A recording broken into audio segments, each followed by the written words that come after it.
Okay. तो class आज हम डिस्कस करेंगे W P forms. W P forms एक प्लगइन है वर्डप्रेस के अंदर, और इसका मकसद ये है कि अगर आप अपनी वेबसाइट पे किसी किस्म का फॉर्म ऐड करना चाहते हैं तो उसके लिए आप डब्ल्यू पी फॉर्म्स का इस्तेमाल कर सकते हैं। हमें ज़रूरत होती है डिफरेंट किस्म के फॉर्म्स ऐड करने की। मोस्ट कॉमनली जो है एग्जांपल उसमें कॉन्टेक्ट अस फॉर्म है, फीडबैक फॉर्म है, कंप्लेंट फॉर्म है, और इस तरह के बहुत सारे फॉर्म्स हो सकते हैं जो कि वेबसाइट के ऊपर अवेलेबल होते हैं। यूज़र आते हैं और उन फॉर्म्स को फिल करते हैं, उसमें जो फील्ड्स होती हैं उन पे अपनी इंफॉर्मेशन सबमिट फिल करते हैं, और उसके बाद फिर उस फॉर्म को सबमिट करवा देते हैं, और वो डेटा जो है वो फिर उस वेबसाइट के पास चला जाता है, और उसके ऊपर जो भी एक्शन परफॉर्म करना है, जो भी उस पर कार्रवाई करनी है वो परफॉर्म की जाती है। या फिर आपने गूगल फॉर्म्स भी देखे होंगे, या ये फॉर्म्स क्रिएट किए जा सकते हैं जैसे कोई क्वेश्चनियर है कोई रिसर्च के हवाले से, तब भी हमें फॉर्म्स की ज़रूरत होती है और हमें इन फॉर्म्स को क्रिएट करना होता है। तो जब आप डैशबोर्ड में प्लगइन्स के अंदर जाएंगे और वहाँ पे जाके सर्च करेंगे डब्ल्यू पी फॉर्म्स, तो सबसे पहले जो आपको प्लगइन मिलेगा जिसके अंदर ये एक टेडी बियर की पिक्चर भी है साथ, तो यही हमारा रिक्वायर्ड डब्ल्यू पी फॉर्म है। इन इन दिस केस मैं ऑलरेडी इंस्टॉल कर चुका हूँ और एक्टिव कर चुका हूँ। उसके अलावा डब्ल्यू पी फॉर्म्स के अदर जो है प्लगइन्स भी हैं आपको मिलेंगे डब्ल्यू पी फॉर्म्स के नाम से, लेकिन उनके नाम के साथ कुछ ना कुछ और ऐड होगा। For example W P form database है, कि अगर जो आपने सबमिट करवाया आपके यूज़र ने वो आपके डेटाबेस में ऐड हो जाएगा, और इस तरीके से ईमेल नोटिफिकेशन और एट्सेट्रा एट्सेट्रा। तो फिलहाल हम जो है वो डब्ल्यू पी फॉर्म्स पे काम करेंगे, सिंपल डब्ल्यू पी फॉर्म्स, और ये वहाँ पे शायद आपको डब्ल्यू पी फॉर्म लाइट के नाम से आपको शो होगा। तो जब आप इसको इंस्टॉल कर लेंगे और एक्टिव कर लेंगे तो लेफ़्ट साइड पे जिस तरह आपके पास वो कॉमर्स का एक टैब आ गया था, तो इस तरीके से यहाँ पे आपको डब्ल्यू पी फॉर्म्स का एक टैब नज़र आएगा। उसका मतलब है कि आपका डब्ल्यू पी फॉर्म जो है वो एक्टिव हो गया है। तो उसके बाद हम इसमें चले जाते हैं इसके ऐड न्यू में, और हमने यहाँ पे जाके फॉर्म क्रिएट करना है।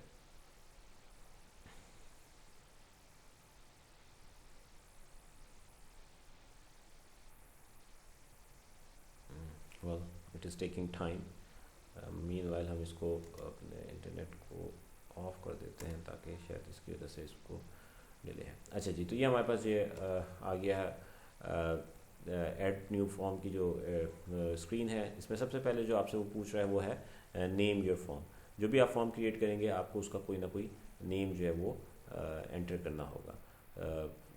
सपोज़ करें हमने उसको नाम दिया, यहाँ पे आपने ऑलरेडी चूँकि ना फॉर्म्स क्रिएट हो चुके हैं तो और उनके नाम वो दिखा रहा है, contact us, contact form, feedback form, student form.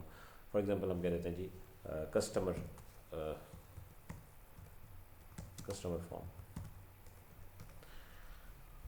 उसके बाद फिर आपके पास है सिलेक्ट अ टेम्पलेट। यहाँ पे आपको डिफरेंट किस्म के टेम्पलेट दिखा रहा है। पहली ऑप्शन जो है वो ब्लैंक फॉर्म की है, कि आप एक खाली फॉर्म क्रिएट करते हैं, उसमें कुछ भी नहीं होगा और सारी फील्ड आपने खुद ही ऐड करनी होगी। बाकी जो आपके पास नज़र आ रहे हैं वो टेम्पलेट्स हैं जिसके अंदर ऑलरेडी फील्ड्स ऐड हैं, और आप उनको इस्तेमाल करके उसको एडिट या उसको कस्टमाइज़ करके अपना फॉर्म क्रिएट करना चाहते हैं। तो काफ़ी सारी उसमें नज़र आ रहे हैं आपको। सिंपल कॉन्टैक्ट फॉर्म है, ऑप्ट इन फॉर्म है, newsletter sign up form है। उसके अलावा जी इसमें terms of service contact form है, फीचर रिक्वेस्ट फॉर्म है, इसी तरीके से लीड मैग्नेट डाउनलोड फॉर्म है, एंड सो बहुत सारे फॉर्म्स हैं। कुछ फॉर्म्स तो हमारे पास फ्री वर्जन में है। अच्छा, ये डब्ल्यू पी फॉर्म के हवाले से देखिएगा कि ये अभी हम जो वर्जन यूज़ कर रहे हैं वो फ्री वर्जन है, तो इसका जो पेड वर्जन है वो प्रो वर्जन कहलाता है, डब्ल्यू पी फॉर्म प्रो। तो बहुत सारी ऑप्शन ऐसी हमें मिलेंगी जो कि इस फ्री वर्जन में अवेलेबल नहीं है, और वो हाईलाइटेड होंगी या डिसेबल हुई हुई होंगी, और उसको इस्तेमाल करने के लिए हमें प्रो वर्जन चाहिए। तो चूँकि हम अभी सिंपल वर्जन यूज़ कर रहे हैं तो लिहाजा हम उसको इस्तेमाल नहीं कर सकते। यहाँ पे आपको ये नज़र आ रहा है प्रो, तो इसका मतलब है कि ये वो टेम्पलेट है जिसको इस्तेमाल करने के लिए आपको प्रो वर्जन चाहिए। इस वक्त जो हमारा फ्री वर्जन है उसमें ये अवेलेबल नहीं है। खैर, हमने कस्टमर फॉर्म पे नाम दे दिया और हम ब्लैंक फॉर्म पे जाएंगे और उसको क्रिएट ब्लैंक फॉर्म पे क्लिक कर देंगे।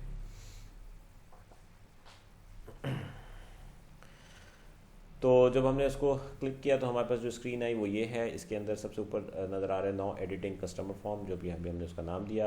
राइट साइड पे आपको हेल्प है, प्रीव्यू है, एम्बेड है और सेव है। तो जो काम करेंगे आप उसको सेव करते रहेंगे, और आपने उसको प्रीव्यू लेना है तो आप प्रीव्यू पे क्लिक करते हैं। यहाँ पे आपको दो ऑप्शन नज़र आ रही हैं, ऐड फील्ड्स और फील्ड ऑप्शन। और ऐड फील्ड के अंदर फिर आपको कैटेगरी नज़र आ रही है स्टैंडर्ड फील्ड की, और स्टैंडर्ड फील्ड में फिर आपको 10 ऑप्शंस नज़र आ रही हैं। तो ये वो फील्ड्स हैं जो कि हम अपने फॉर्म में ऐड कर सकते हैं। और जो फील्ड ऑप्शन है वो किसी भी जो भी फील्ड हमने सेलेक्ट करेंगे उसकी जो सेटिंग्स है या उसकी जो उसको आपने कस्टमाइज़ करना है या उसको एडिट करना है, तो उसके लिए फिर आप फील्ड ऑप्शन पे चले जाएंगे। तो सबसे पहले तो हमें अपने ये हमारा फॉर्म है और इस वक्त ऊपर नाम आ रहा है कस्टमर फॉर्म, और बाकी ये हमारा ब्लैंक है, you don't have any field yet add some. तो हम यहाँ पे सबसे पहले क्लिक पे करते हैं। तो इसमें नाम अगर हम पढ़ें तो इसमें single line text, paragraph, drop down, multiple choice, check boxes, numbers, name, email, number slides और कैप्चर। तो हम सबसे पहले नेम से स्टार्ट करते हैं। ऑब्वियसली जब भी कोई फॉर्म हो तो पहली फील्ड जो है वो नेम की होती है। तो आपने नेम पे क्लिक किया तो ये फॉर्म नेम की फील्ड इसमें ऐड हो गई। इसके ऊपर आप लेकर आए अपना कर्सर, तो यहाँ पे आपको दिखा रहा है कॉपी की ऑप्शन है या डिलीट की ऑप्शन है, क्लिक टू एडिट है और ड्रैग टू रीऑर्डर है। यानी अगर आपने 3-4 फील्ड्स किए हैं तो आप उसको ऑर्डर भी उसका चेंज कर सकते हैं। और क्लिक टू एडिट का मतलब है कि आप इसको कस्टमाइज़ करना चाहते हैं या उसके ऑप्शन पे जाना चाहते हैं। जब आप इस फील्ड के ऊपर कहीं पे भी क्लिक करेंगे तो यहाँ पे जो आप ऐड फील्ड है इससे आप किस पे चले जाएंगे, फील्ड ऑप्शन पे। तो मैं यहाँ पे आके इस पर क्लिक करता हूँ तो अब हम इसमें आ गए फील्ड ऑप्शन में। अब हम बेसिकली जो हमारी पहली फील्ड है जिसको हमने जिसका नाम नेम है या जिसका टाइटल नेम है उसको हम कस्टमाइज़ करना चाह रहे हैं, उसकी हम एडिटिंग करना चाह रहे हैं। तो हर फील्ड के लिए एक लेबल होगा। इस फील्ड का जो लेबल है वो नेम है, आप उसको चेंज करना चाहते हैं आप चेंज कर दें। आप कहते हैं जी कस्टमर नेम, तो हमारे पास ये कस्टमर नेम हो गया, ठीक है जी। और फॉर्मेट इसका मतलब है कि जी फर्स्ट और लास्ट नेम जो है वो उसके लिए 3 फॉर्मेट हैं जहाँ पे एक है सिंपल फॉर्मेट, इसका मतलब है कि एक ही आपके पास टेक्स्ट बॉक्स आ जाएगा या टेक्स्ट लाइन आ जाएगी और उसी में आपने अपना पूरा नाम एंटर कर देना है, ठीक है जी। फर्स्ट लास्ट में फर्स्ट नेम के लिए अलग है, सेकंड लास्ट नेम के लिए अलग है, और तीसरी ऑप्शन है फर्स्ट मिडिल लास्ट। इसका मतलब है फर्स्ट के लिए अलग, मिडिल के लिए अलग और लास्ट के लिए अलग। तो आप जो आप इस्तेमाल करना चाहते हैं आप उसको सिलेक्ट कर लें। आपने फर्स्ट लास्ट कर दिया तो उसका मतलब है फर्स्ट नेम इधर आएगा और लास्ट नेम इधर आ जाएगा, ठीक है। डिस्क्रिप्शन है, डिस्क्रिप्शन का मतलब ये है कि आप कोई भी ऐसी चीज़ जो कि इसके नीचे शो करना चाहते हैं एज ए इंस्ट्रक्शन के तौर पे, एज ए मैसेज के तौर पे, तो आप डिस्क्रिप्शन में लिख दें, वो वहाँ पे शो हो जाएगी। तो यहाँ पे हम फॉर एग्जांपल शो लिख देते हैं जी name should not contain numeric values, numeric के spelling numeric letters या numeric values, ठीक है जी। तो ये हमारे पास उसमें शो करने उसने डिस्क्रिप्शन में शो कर दिया और ये उसके साथ डिस्प्ले होगा। अच्छा, इसके नीचे जी हमारे पास है रिक्वायर्ड, और रिक्वायर्ड का मतलब ये होता है कि बाज़ फील्ड ऐसी होती हैं जो कि कंपलसरी होती हैं। तो अगर आप उसको फिल नहीं करेंगे आपका यूज़र तो उसमें वो एरर दे देगा और वो फॉर्म सबमिट नहीं होगा। आप वहाँ पे वैल्यू देंगे तो उसके बाद वो एक्सेप्ट करेगा, आगे प्रोसीड करेगा। तो अगर वो फील्ड रिक्वायर्ड है तो आप हर फील्ड के साथ रिक्वायर्ड की ऑप्शन है, आप इसको इनेबल हुई है इस वक्त, तो उसका मतलब है ये यहाँ पे नाम डालना ज़रूरी है। और यहाँ पे आपको एक छोटा सा रेड कलर में स्टेरिक नज़र आ रहा होगा, ये इस चीज़ की इंडिकेशन है कि ये फील्ड जो है वो कंपलसरी है या इसको लाजमी फिल करना है। अगर आप नहीं करना चाहते तो आप इसको डिसेबल कर दें। अब वो स्टेरिक यहाँ से गायब हो गया। इसका मतलब है अगर आप ये फील्ड को ब्लैंक भी छोड़ देंगे और फॉर्म सबमिट कर देंगे आपका यूज़र तो वो एक्सेप्ट हो जाएगा, उसमें कोई एरर नहीं देगा। Obviously name is required field, तो हम उसको इनेबल कर देते हैं। ये फर्स्ट फील्ड हमारी ऐड हो गई। अच्छा, अब यहाँ पे आप देखें तो आपके पास फील्ड ऑप्शन में 3 टैब नज़र आ रहे हैं कि जनरल, एडवांस और स्मार्ट लॉजिक। इस वक्त हम जनरल में हैं, ये हमने इसकी जनरल को डिस्कस किया। अब इसके हम एडवांस में चले जाते हैं तो यहाँ पे फिर हमें नज़र आएगा फील्ड साइज़। फील्ड साइज़ से मुराद ये है कि ये जो हमारी लेंथ है इस फील्ड की वो कितनी है, मीडियम, स्मॉल या लार्ज, 3 ऑप्शन है हमारे पास। स्मॉल करेंगे तो ये कम हो जाएगा साइज़, उसके बाद आप मीडियम करेंगे तो ये थोड़ा साइज़ हमारा बढ़ जाएगा, और उसके बाद फिर आप इस पर लार्ज पे क्लिक करेंगे तो हमारा साइज़ जो है वो काफ़ी ज़्यादा एक्सटेंड हो जाएगा। अच्छा जी, तो हम दोबारा इसको मीडियम पर सेलेक्ट कर लेते हैं। फिर हमारे पास जी फर्स्ट नेम, और इसके अंदर फिर 2 चीज़ें हैं, एक है प्लेस होल्डर और डिफ़ॉल्ट वैल्यू। इसी तरीके से लास्ट नेम, उसमें भी प्लेस होल्डर और डिफ़ॉल्ट वैल्यू।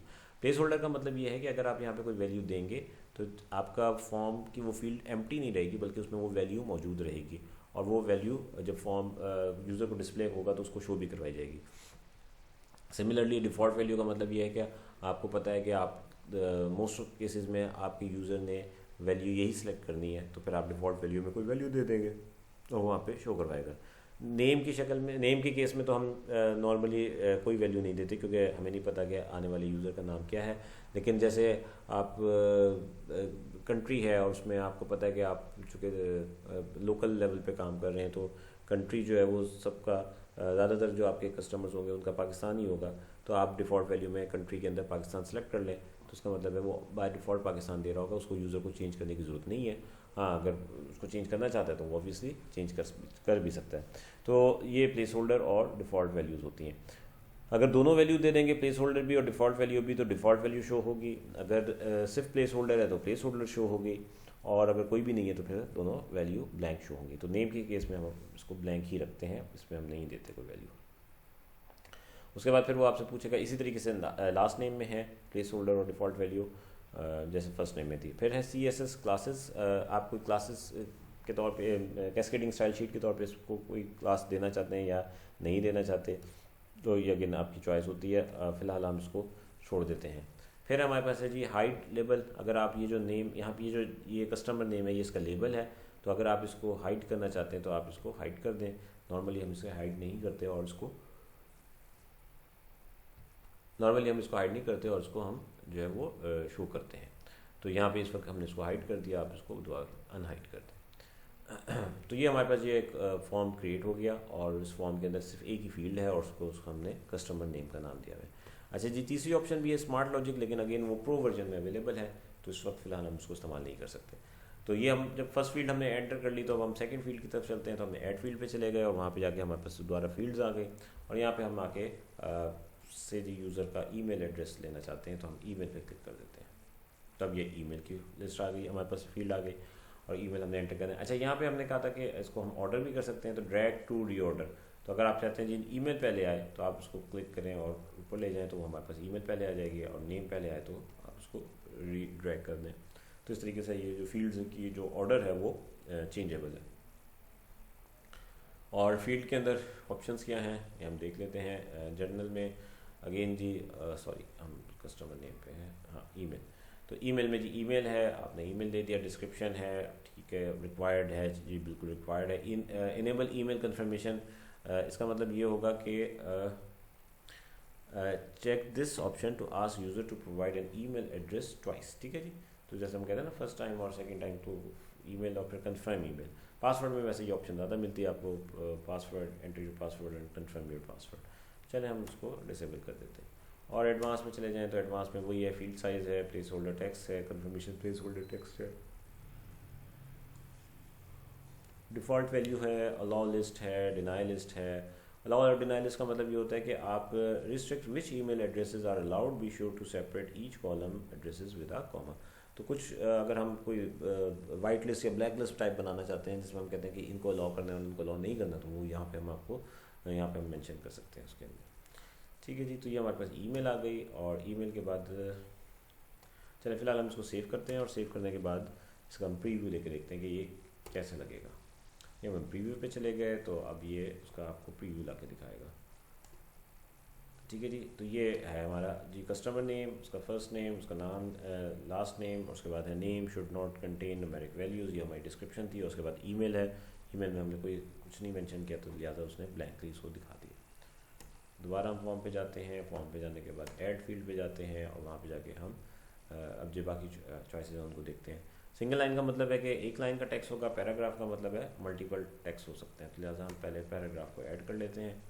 और यहाँ पे हमारे पास पैराग्राफ आ गया, इस पर क्लिक करें और इसके ऑप्शंस में चले जाएं जी। पैराग्राफ टेक्स्ट है, डिस्क्रिप्शन हम कह देते हैं जी मिनिमम 500 या चलें 200 वर्ड्स रिक्वायर्ड।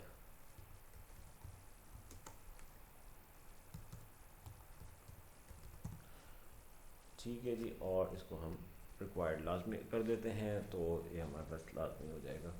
और उसके बाद एडवांस में जाएं, और एडवांस में जाने के बाद फील्ड साइज़ वही मीडियम रखते हैं, प्लेस होल्डर पे कुछ नहीं रखना। लिमिट लेंथ के जब हम वर्ड ऐड करेंगे तो इसकी जो काउंटिंग है साथ साथ वो चल रहेगी या नहीं चलेगी, तो ये वो हमें दिखा देगा।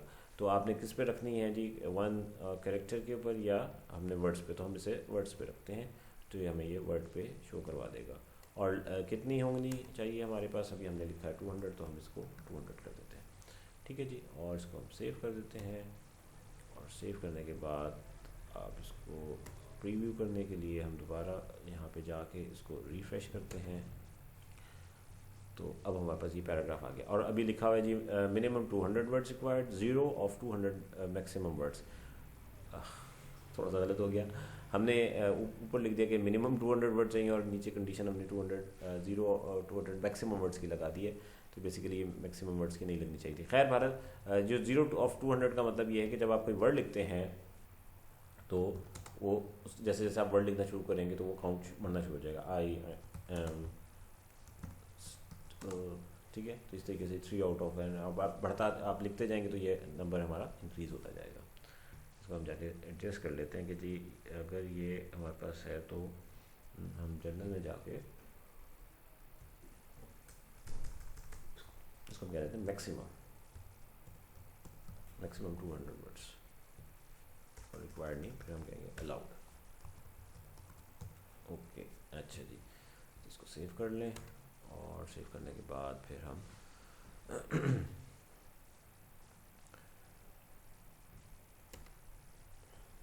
अच्छा ये पैराग्राफ हो गया। उसके बाद फिर हमारे पास है मल्टीपल चॉइस, इसको देखते हैं। मल्टीपल चॉइस के अंदर मतलब यही है कि आपके पास यूज़र को हम एक से ज़्यादा चॉइस दे रहे हैं और उनमें से किसी एक चॉइस को उसने सेलेक्ट करना है।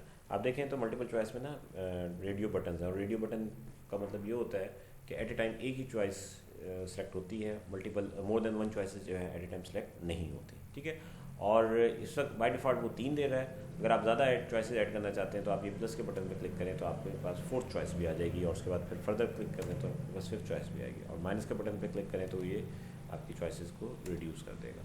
अगर आप रेडियो बटन में से किसी एक पे क्लिक कर देंगे तो बाय डिफ़ॉल्ट वो चॉइस जो है वो इनेबल्ड होगी या सिलेक्टेड होगी, और लेकिन यूज़र उसको चेंज करना चाहे तो चेंज कर सकता है, और अगर आप नहीं करना चाहते तो आप उसको रहने दें।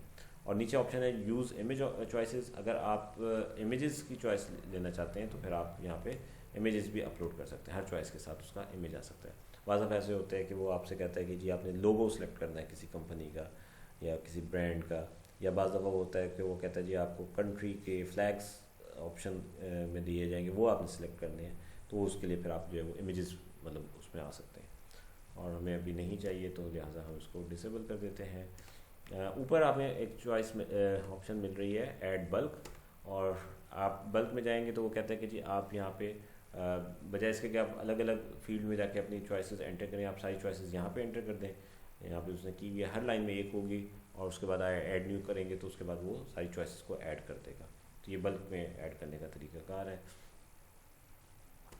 अच्छा जी, और ये तो है उसकी जनरल ऑप्शंस, और डिस्क्रिप्शन में वही कि हम उसकी कोई डिस्क्रिप्शन देना चाहते हैं नहीं, रिक्वायर्ड में वही कि लाजमी है या नहीं है। और उसके अलावा हम इसमें एडवांस में जाएं तो वो हमें बताता है कि जी आपने जो चॉइसेस है वो किस तरह शो करनी है। नहीं बल्कि पहले है रेंडमाइज चॉइसेस, अभी ऑर्डर है फर्स्ट सेकंड थर्ड। ठीक है, अगर आप रेंडमाइज पे क्लिक कर देंगे तो इसका मतलब ये होगा कि वो चॉइसेस इस तरह ज़रूरी नहीं है कि फ़र्स्ट पहले हो, सेकंड बाद में हो, थर्ड बाद में हो, यानी कि जब यहाँ पे जो भी वैल्यू है ABC अगर है तो वो चेंज हो सकती है। फॉर एग्जांपल मैं इसको चेंज करता हूँ, यहाँ पे जाके हम लिखते हैं चॉइस हमारी है जी A, B और C। एक और ऐड कर लेते हैं हम D। ठीक है जी, अब हम एडवांस में जाते हैं और हम रेंडमाइज इनेबल कर देते हैं। अच्छा जी, तो अभी हम वहाँ जाके देखेंगे प्रीव्यू में ये क्या होता है। और चॉइस लेआउट 1 कॉलम, इस वक्त ये 1 कॉलम में है। अगर आप इसको 2 कॉलम में लेके जाना चाहते हैं तो वो इस तरह हो जाएगा। अगर आप इसको 3 कॉलम में लेके जाना चाहते हैं, और अगर आप इसे इन लाइन लेके जाना चाहते हैं तो वो एक ही लाइन में शो करा देगा। इन लाइन का मतलब एक ही लाइन में आ जाएगा। उसके बाद है डायनामिक चॉइसेस, इसका मतलब ये होता है कि select auto populate method to use, कि अगर आपने जो है वो ऑटो पॉपुलेट का मतलब ये होता है कि ऑलरेडी कोई चॉइसेस या वैल्यूज़ उसके पास स्टोर होती है और वो उन वैल्यूज़ को इस्तेमाल कर लेता है फॉर्म की फिलिंग के लिए। तो अभी फ़िलहाल हम उसको ऑफ़ रखते हैं, CSS क्लासेस को भी ऑफ़ कर देते हैं, और इसको हम सेव कर देते हैं। फ़िलहाल आपके पास चॉइसेस हैं ABCD इसी ऑर्डर में, अल्फ़ाबेटिक ऑर्डर में है। अब हम इसे प्रीव्यू में जाएं, और प्रीव्यू में जाने के बाद हम इसको रिफ़्रेश करें, तो अब हमारे पास जो है, देखें आपके पास ऑर्डर आ रहा है ए डी सी और बी। तो पहले वो जो ओरिजिनल ऑर्डर था वो ए बी सी डी का था, चूँकि अब उससे हमने रेंडमाइज़ किया हुआ है तो इसलिए वो डिफरेंटली देगा। तो इसको हम कहते हैं कि जी रेंडमाइजेशन करनी है या नहीं करनी। तो अगर आप उसको नहीं करते तो उसका मतलब है अब वो इसी ऑर्डर में दिखाएगा जो आपको शो करवा रहा है। ओके, अच्छा जी, ये हमारे पास आ गया। उसके बाद है जी ड्रॉप डाउन। ड्रॉप डाउन को देख लेते हैं। ड्रॉप डाउन का मतलब ये है कि आपके पास जो है ऑप्शंस जो हैं वो, हाँ जी, हाँ, ड्रॉप डाउन का मतलब ये है कि हमारे पास जो है वो एक मेन्यू होगा, ड्रॉप डाउन मेन्यू, और उसके अंदर हमारे पास चॉइसेस होंगे और उनमें से हम किसी एक को जाके वो सिलेक्ट कर लेंगे। ड्रॉप डाउन हम नॉर्मली वहीं इस्तेमाल करते हैं जहाँ पे हमारे पास चॉइसेस पहले से प्री डिफाइंड हो। तो लेबल अगेन ड्रॉप डाउन ही है और चॉइसेस हमारे पास फर्स्ट सेकंड थर्ड है। अगर आप किसी एक को क्लिक कर देंगे तो बाय डिफ़ॉल्ट वो चॉइस सेलेक्टेड हो जाएगी। फॉर एग्जांपल हम चॉइसेस में ऐड कर देते हैं जी पाकिस्तान के प्रोविंसेस, पंजाब,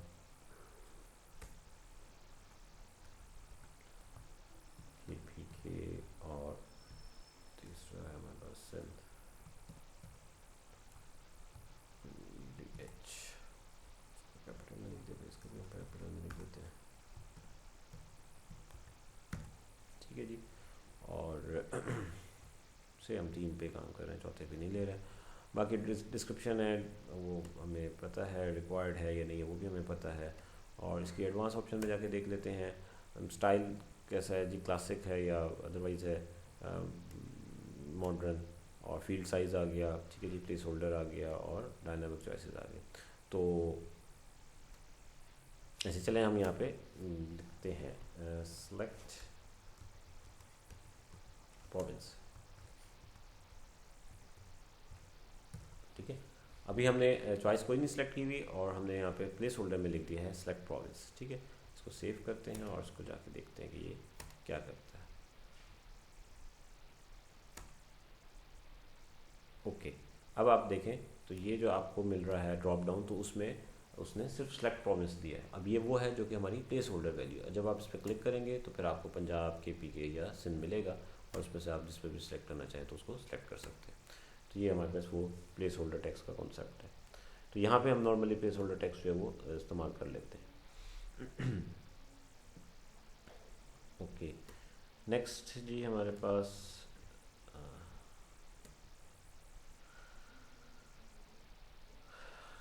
अच्छा जी, तो सिंगल लाइन टेक्स्ट वैसे ही होगा जैसे पैराग्राफ है, बस पैराग्राफ में मल्टीपल लाइन आ सकती हैं, सिंगल लाइन में सिंपल एक ही लाइन आएगी।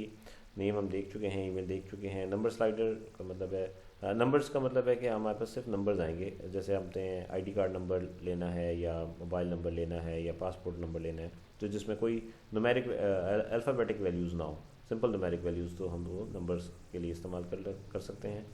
चेक बॉक्सेस हम देख लेते हैं कि चेक बॉक्सेस का कॉन्सेप्ट।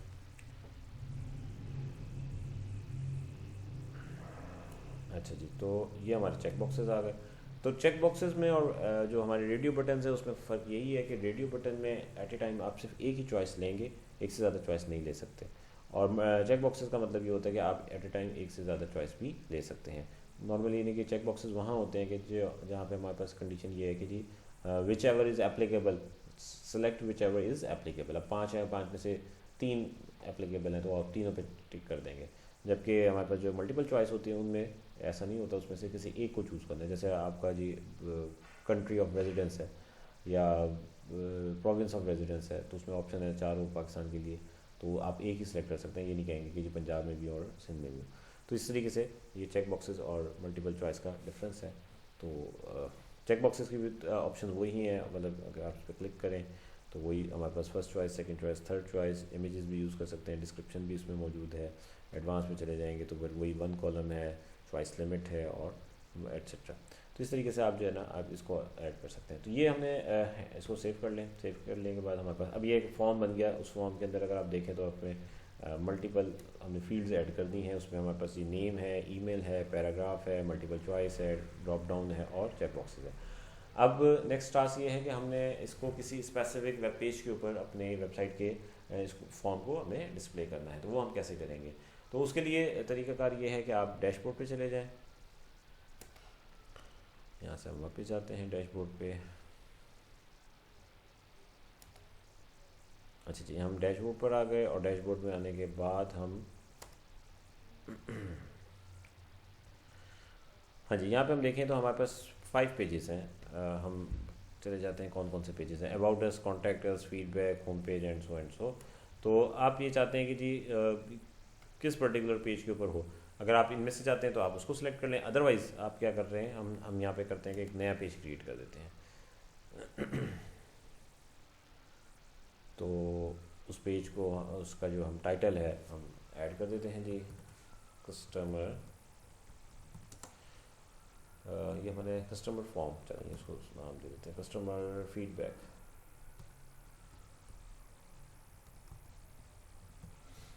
ठीक है जी, और इसको आप जो है वो अच्छा, कस्टमर फीडबैक पे चले जाएं। उसके बाद नेक्स्ट फिर हमारे पास है, यहाँ पे हमने कहा था ना choose a block editing, block editor हम इस्तेमाल कर रहे हैं, तो यहाँ पे प्लस का बटन है। तो जब हम उस पर क्लिक करते थे तो ये हमारे पास वो आ जाती थी ऑप्शन। तो अब आपके पास देखें तो इसमें एक ऑप्शन आ रही है WP फॉर्म्स की। ठीक है, तो आप उस WP फॉर्म्स को क्लिक करें तो हमारे पास ये WP फॉर्म्स का वो टेडी बियर आ गया और नीचे ऑप्शन आ रही है सेलेक्ट आ फॉर्म। तो अब आपने जितने भी फॉर्म्स बना रखे हैं इस वक्त वो सारे के सारे शो करवा देगा। तो ये customer form, student, feedback, contact, फिर फीडबैक। तो इस वक्त इसमें 1 2 3 4 5 फॉर्म्स हैं। हमने कौन सा फॉर्म ऐड करना है, कस्टमर फॉर्म अभी जो हमने बनाया है, तो हम उस पर क्लिक कर देंगे। तो ये हमारा वो जो कस्टमर फॉर्म है जो वो इसके ऊपर डिस्प्ले हो जाएगा। कस्टमर नेम, ईमेल, पैराग्राफ और multiple choice, drop down, check boxes. ठीक है जी, पब्लिश कर दें इसको। अभी करना है हमने पब्लिश जी, हो गया। व्यू पेज पे चले जाएं, ये हमारे पास पेज आ गया और ये हमारे पेज का नाम है कस्टमर फीडबैक जो अभी हमने दिया था। और उसके बाद फिर इसके अंदर हमारे पास ये फॉर्म है और इस फॉर्म के अंदर वो सारी फील्ड मौजूद हैं जो कि अभी हम कर आए हैं। ठीक है, इस तरीके से हम जो है वो इसको कर सकते हैं। फर्दर अगर आपने इसको एडिट करना है इस फॉर्म को, तो आप दोबारा इस पर क्लिक कर दें तो आप वहाँ पर पहुँच जाएंगे और आप इसको फर्दर एडिट कर सकते हैं। कस्टमर फीडबैक और अपडेट, ओके। हाँ, तो ये हमारे पास ये वो फॉर्म है। अच्छा, अभी सबमिट का बटन अभी शो नहीं हो रहा, हाईलाइट नहीं हो रहा। अगेन उसकी रीज़न ये है कि हम इस वक्त जो है ऑफलाइन पे हैं और अभी ऑनलाइन पे नहीं हैं। अच्छा, और इसके अलावा अगर हम, हमें जाना चाहिए था डैशबोर्ड पे।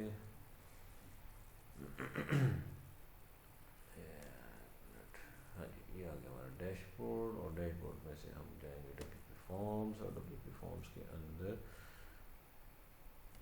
अच्छा ये वो सारे फॉर्म्स हैं जो कि हमें वो शो करवा रहा है इस वक्त, जो हम इस वक्त क्रिएट कर चुके हैं। और उसके अलावा हमारे पास यहाँ पे आपको मिलेगी फॉर्म, अभी हमने कौन सा बनाया है, कस्टमर फॉर्म। इसका एडिट है, एंट्रीज हैं, प्रीव्यू है, ये तो हम देख चुके हैं। हाँ, यहाँ पे हम आए, ये जो हमारा फॉर्म है उस फॉर्म की भी अपनी कुछ वो होती हैं, यानी आप सेटिंग्स कह लें, तो वो हमें यहाँ पे मिलती हैं। ठीक है, इस पर हम क्लिक करें। अब हम किसको कर रहे हैं, कस्टमर फॉर्म की एडिटिंग पे आ गए, जनरल। उसमें form name, customer name, form की कुछ डिस्क्रिप्शन, अभी तो हम फील्ड की डिस्क्रिप्शन कर रहे हैं तो यहाँ पे फॉर्म की डिस्क्रिप्शन है। सबमिट बटन टेक्स्ट, वो क्या होगा, सबमिट। तो अब यहाँ पे लिख देते हैं जी, सबमिट बटन कर देते हैं इसको थोड़ा सा चेंज करने के लिए। और यहाँ पे सबमिट बटन, अच्छा नेक्स्ट है जी, यानी सबमिट बटन का मतलब है कि वो बटन पे क्या कैप्शन आएगी, और यह है सबमिट बटन प्रोसेसिंग टेक्स्ट। जब आप ये सबमिट करेंगे और वो डेटा सेंड कर रहा होगा तो वो यहाँ पे क्या दिखाएगा उस बटन के ऊपर, यानी पहले वो सबमिट आ रहा था, जब आपने उस पर क्लिक कर दिया तो वहाँ पे लिखा हुआ आ जाएगा सेंडिंग इस केस में। तो आप उसको चेंज करना चाहते हैं, हम कह देते हैं सेंडिंग फॉर्म डेटा। ठीक है, ओके। तो ये हमने इसमें 2 ऑप्शन कर दिए। इसको सेव कर लें, प्रीव्यू पे जाएं और यहाँ पे जाके हम इसको रिफ्रेश करते हैं। तो यहाँ पे हमारे पास सब पहले वो सबमिट आता था, अब सबमिट बटन आ गया। ठीक है जी, और अगर आप इसको क्लिक करेंगे तो उसने कहा जी सारी फील्ड्स एम्प्टी हैं, तो हम यहाँ पे दे देते हैं जी A, let's say B, email, XYZ suppose करें। अच्छा जी, इसको हम देखते हैं कि इसने क्या किया। हेलो, और फिर हमारे पास चॉइसेस आ गई इसमें। हमने कहा जी डी ले लें, province select Punjab, first choice को क्लिक कर दिया और अब हम सबमिट बटन पे जाते हैं। तो वो यहाँ पे आपको लेकर आ गया। वो कहता है जी please enter a valid email address. तो वैलिड ईमेल एड्रेस का मतलब क्या होगा कि उसमें एक तो आपके पास @ का सिंबल आना चाहिए और उसके अलावा उसमें .com आना चाहिए। ठीक है जी, abc.com लेट से। अच्छा जी, और उसके बाद हम दोबारा से सबमिट करते हैं। तो अब अगर आप देखें तो वो बेसिकली वो आ रहा था कि थैंक्स नहीं sending the data form data, और उसके बाद ये हमारे पास कंफर्मेशन मैसेज है, thanks for contacting us, we will be in touch with you shortly. अब वापस आएँ तो यहाँ पे हमारे पास ये 2 ऑप्शन हमने किए वो अप्लाई हो गई। उसके बाद है नोटिफिकेशन। नोटिफिकेशन का मतलब ये है कि आपने जब सेंड किया है तो आपको कोई ईमेल जनरेट होगी। जब आपकी वेबसाइट के ऊपर जो फॉर्म किसी यूज़र ने फिल किया और तो हमारे पास एक ईमेल आएगी। अब वो ईमेल की शक्ल में नोटिफिकेशन आएगी बेसिकली, और वो नोटिफिकेशन की जो सेटिंग्स है वो क्या है कि जी सेंड टू ईमेल एड्रेस, हमने किस जगह पे ईमेल एड्रेस भेजनी है नोटिफिकेशन की। ईमेल की सब्जेक्ट लाइन क्या होगी, फ्रॉम में क्या आएगा, किसका नाम आएगा, फ्रॉम ईमेल किसकी तरफ से है, रिप्लाई टू ईमेल एड्रेस किसको हमने रिप्लाई करना है, और ईमेल मैसेज क्या है वो हमने यहाँ पे मैसेज देना होगा। ठीक हो गया। तो इस तरीके से हमारे पास जो है वो ये हमारे पास नोटिफिकेशन है। और नोटिफिकेशन के बाद कंफर्मेशन है। तो यहाँ पे उसने कहा जी जब आप फॉर्म सबमिट करवाते हैं तो नॉर्मली वो आपको एक मैसेज देता है, तो वो मैसेज जो है हमारा कंफर्मेशन मैसेज कहलाता है। तो बाय डिफ़ॉल्ट उसने कहा जी कंफर्मेशन टाइप क्या है जी, show page, go to URL और अ मैसेज। यहाँ पे मैसेज है और मैसेज में क्या है, thanks for contacting us, we will be in touch with you shortly. तो हम यहाँ पे कह देते हैं डियर कस्टमर।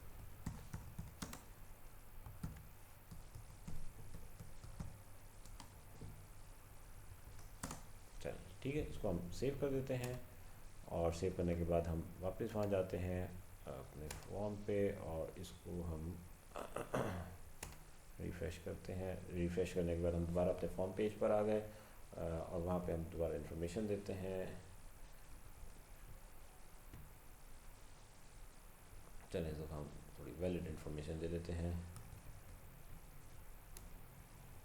बाकी तो खैर कुछ भी दे दें आप, उसका कोई मसला नहीं है। सबमिट बटन, अगर हम इस पर क्लिक कर रहे हैं तो यहाँ पे वो ऑप्शन दे रहा है बेसिकली सेंडिंग द बटन। तो अब कंफर्मेशन मैसेज अगर आप देखें तो वो आ रहा है, dear customer thanks for contacting us, we will be in touch with you shortly. तो इस तरीके से जो है ना आप अपने फॉर्म की जनरल सेटिंग जो है वो भी एडजस्ट कर सकते हैं। तो ये चीज़ हमारा था WP फॉर्म्स, जिसके थ्रू हमने फ्यू क्लिक्स के थ्रू एक फॉर्म क्रिएट किया, उसके अंदर फील्ड ऐड की और उसको जो है वो हमने अपनी वेबसाइट के ऊपर जो है वो डिस्प्ले कर दिया। तो आप लोग इसको ट्राई कीजिएगा और आई होप बहुत सिंपल सा है, इसमें किसी किस्म की कोई कम्प्लेक्सिटी नहीं है। तो आप सब लोग इसको जो है वो आसानी के साथ सॉल्व कर लेंगे। फर्दर अगर कोई क्यूरी होगी तो आप जो है वो अपना रिस्पेक्टिव जो क्लास के व्हाट्सएप ग्रुप्स हैं उसके अंदर जो है उसको डिस्कस कर सकते हैं। ठीक है जी, आज के लिए हमारा यही लेक्चर था। अल्लाह हाफिज़।